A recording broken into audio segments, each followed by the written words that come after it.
I stepped out of the taxi, smoothing the front of my dress blues, the medals on my chest feeling heavier than usual. The quiet anticipation of finally being home after 6 months in a high-security zone was the only thing keeping me standing. But then I looked up. Planted right in the middle of my perfectly mowed lawn was a sign in bold red letters. Sold. Behind it, 2 men in coveralls were hauling my life out the front door. My books, my framed commendations, my clothes, and tossing them into a dumpster like they were trash. Standing on the porch, watching it happen with beers in their hands, were my father, Richard, and my brother, Caleb. Richard didn't smile. He didn't wave. He just pointed a lazy finger at the dumpster and said, "You don't live here anymore." We cashed out. Before I tell you what I found in that dumpster, and the secret document that was about to destroy their entire celebration, drop a comment and let me know where you're watching from. I want to see how far this story travels. I didn't run. I didn't scream. I adjusted the strap of my bag and started walking up the driveway, my boots crunching on the gravel with a rhythm I'd perfected over a decade of service. My name is Jordan, and I'm 29 years old. In my line of work, high-level logistics and intelligence for special operations, you learn very quickly that the loudest person in the room is usually the most vulnerable. Panic is a luxury I couldn't afford overseas, and I certainly wasn't going to spend it on these two. As I closed the distance, I saw Richard's eyes flicker. He expected a tantrum. He expected the hysterical daughter he could gaslight into submission. Instead, he got a ghost. I stopped at the bottom of the steps, looking up at them. The power dynamic was physically designed to make me feel small, but I'd never felt taller. "Caleb got into some trouble," Richard said, taking a swig of his beer as if discussing a fender bender. "He owes the wrong people a lot of money. $120,000, to be exact. We had to act fast." "We?" I asked, my voice flat. "I don't remember being part of the we that decided to liquidate my assets. Family sacrifices for family, Jordan." He snapped, the old manipulation rolling off his tongue like scripture. "You're single. You live in barracks half the time anyway. You don't need a house. Your brother needed a lifeline." I looked at the house behind him. I remembered the day I bought it. I was 22, fresh off my first combat tour, clutching a check made up of hazard pay and sleepless nights. That house wasn't just wood and drywall. It was the only place in the world where I didn't have to watch my back. I had renovated it with my own hands, sanding the floors until my fingers bled, painting the walls a soft gray that finally quieted the noise in my head. I remembered Richard standing in this exact spot back then, telling me I was selfish for buying property when Caleb was struggling to make rent. They tried to make me feel guilty for having stability then. Now, they were punishing me for it. But they made a critical error in their assessment.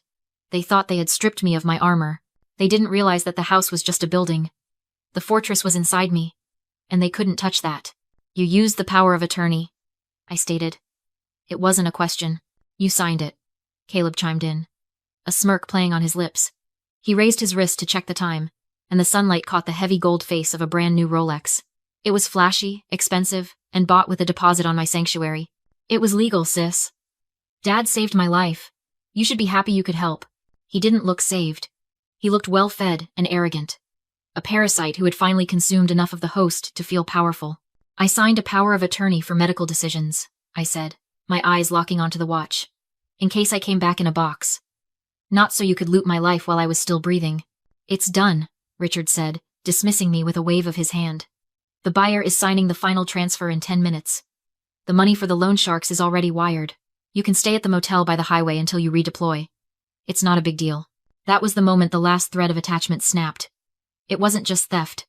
It was erasure. To them, I wasn't a person with a life, a future, or rights. I was a resource to be harvested. I was an inventory item they could liquidate to cover their bad investments. They hadn't just sold my house. They had sold me. I looked from the Rolex to Richard's defiant glare. "Is the buyer here?" I asked. "She's inside doing a final walkthrough," Richard said. "Don't you dare make a scene, Jordan. She paid cash. We need this deal to close." I smiled. It was a cold, sharp expression that I usually reserved for enemy combatants. "I wouldn't dream of making a scene," I said, stepping onto the porch. "I just want to meet the new owner." The door opened before I could knock, and a woman in a beige pantsuit stepped out. This was Sarah. One look told me everything I needed to know. She wasn't a family looking for a starter home.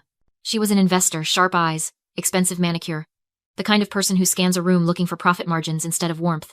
She held the deed in her hand like a weapon. "You must be the daughter," she said, her tone dismissive.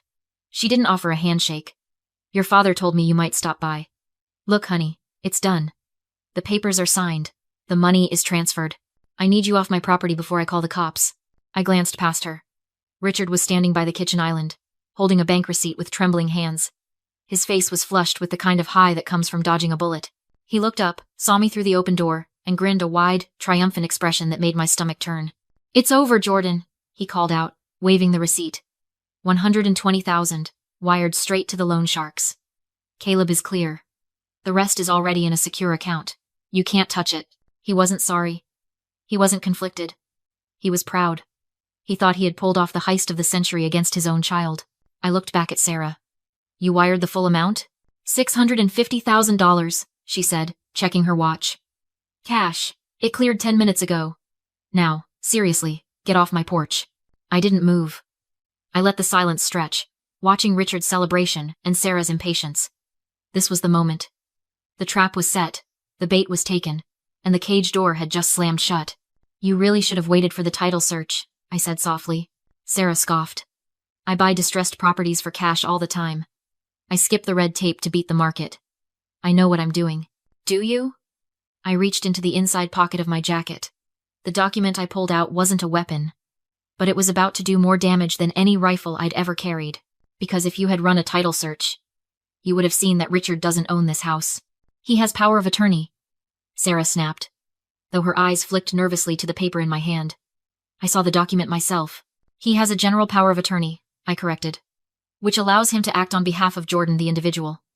But Jordan the individual doesn't own this property anymore." I unfolded the document and held it up. It was a certified copy of a deed transfer, stamped and dated 48 hours before I deployed. "I transferred the title to the Jordan Revocable Living Trust 6 months ago," I said, my voice cutting through the air like glass. "My father isn't a trustee. He has no authority over the trust's assets. He can't sell what he doesn't own."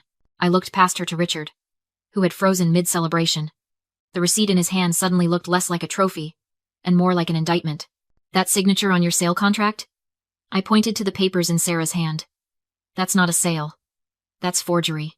And since you wired the money across state lines based on fraudulent documents, that's federal wire fraud." Sarah snatched the paper from my hand. Her eyes scanned the legal text, the dates, the trust seal. The color drained from her face so fast she looked like she might faint. The deed she was holding, the one she'd just paid over $500,000 for, was worthless. "You," she whispered, looking up at Richard. "You said you had full authority." "I do," Richard shouted, rushing to the door, panic cracking his voice. "I have the POA. It's right here. Read the fine print, Dad," I said coldly. "It covers medical decisions and personal accounts. It does not cover assets held in a trust. You just sold a house you don't own to a woman who just lost $650,000. I turned back to Sarah. Her shock was rapidly mutating into a predator's rage. "Give me my money back," she hissed, turning on Richard. "Right now. Reverse the wire." Richard stumbled back, hitting the counter. I can't." "What do you mean you can't?" Sarah stepped into the house, her expensive heels clicking like gunshots on the hardwood floor. "Transfer it back. Now." "I already sent the money for Caleb," Richard screamed, the truth tearing out of him. "It's gone. The loan sharks took it. I can't get it back." The silence that followed was absolute. Sarah stared at him. Caleb stared at the floor. And I just watched, feeling the cold, dark satisfaction of a mission accomplished. They had wanted quick cash. They had wanted to bypass me. Instead, they had walked straight into a minefield I'd laid months ago. And now, there was nowhere left to run. Sarah stared at Richard, her face contorted into a mask of pure, predatory fury. The businesslike veneer she'd worn minutes ago evaporated, replaced by the terrifying realization that she had just been conned out of more than $500,000. She took a step toward him, and for a second, I thought she might physically attack him. "You wired it," she said, her voice trembling with rage. "You wired my money to a criminal enterprise." "It was a loan," Richard stammered, backing away until he hit the refrigerator. Sweat was beading on his forehead, running down into his collar. I can get it back. I just need a few days. We can fix this." "Fix this?" Sarah laughed, a sharp, hysterical sound. "You don't have days. You don't have hours. You committed grand larceny. That money was from my investors. Do you have any idea what you've done?" She didn't wait for an answer. She pulled out her phone and dialed 911. "I want to report a fraud in progress. Significant theft." "Yes, the perpetrator is still here." Richard watched her make the call, his eyes wide and vacant. Then, Slowly, his gaze shifted to me. The panic in his expression hardened into something else, something ugly and familiar. It wasn't remorse. It wasn't guilt. It was the white-hot indignation of a narcissist who had just been exposed in front of an audience. You did this, he spat, pointing a shaking finger at me. I stood my ground, leaning against the doorframe with my arms crossed. I didn't sign the papers, Richard. I didn't wire the money. You knew, he screamed, his voice cracking. He lunged forward, stopping only because Caleb grabbed his arm. You stood there and watched me do it. You let me sign those papers. You let me send that money. I gave you a choice, I said calmly. I asked you if you wanted to tell me the truth. You chose to lie. You chose to double down. You set me up, he roared. He wasn't looking at me anymore. He was looking past me, out the open front door where Mr. Halpern and a few other neighbors had gathered on the sidewalk, drawn by the yelling. That was the real injury. It wasn't the handcuffs that terrified him. It was the humiliation. The loss of his carefully curated image as the benevolent patriarch. You wanted to humiliate me, he yelled, pacing the small kitchen like a trapped animal. You wanted your neighbors to see this. You wanted to make your own father look like a criminal. You are a criminal, I corrected. I just turned on the lights. I raised you, he yelled, rewriting history to protect his ego. I gave you everything and this is how you repay me? By tricking me? By ruining your brother over a house you don't even use? I finally understood. Even facing prison, he couldn't imagine himself as the villain. My independence felt like betrayal. My survival felt like an attack. I didn't trick you, I said calmly. I protected myself. If my safety feels like a trap to you, that says everything. Sirens wailed outside. Red and blue lights flooded the room. Sarah gave the dispatcher his name. Caleb sat on the floor, muttering. The rage drained from my father as he saw the police. Maria, he pleaded, switching tactics. You can stop this. Tell them it was a misunderstanding. I'm your father. You stopped being my father when you treated me like a bank account. The officers moved in and cuffed him without resistance. Neighbors watched as the man who ruled this house was led away. I thought it was over until Caleb blocked my path. You think you won, he said, holding up his phone. On the screen was a drafted email to my division's inspector general, accusing me of selling stolen military equipment, fake invoices, a forged bank transfer. One accusation like this, he whispered, and your clearance is gone. Drop the charges. Sign the house over. Or I hit send. I didn't beg. I laughed. Go ahead, I said. Send it. He froze. My finances are audited every month, I continued. Your fake documents don't match federal records. If you send that, you're not exposing me, you're confessing. His phone dropped. Panic replaced arrogance. I raised my hand to the officers. He's attempting extortion with falsified military documents. I want to press charges. They cuffed him too. He screamed that it was a joke.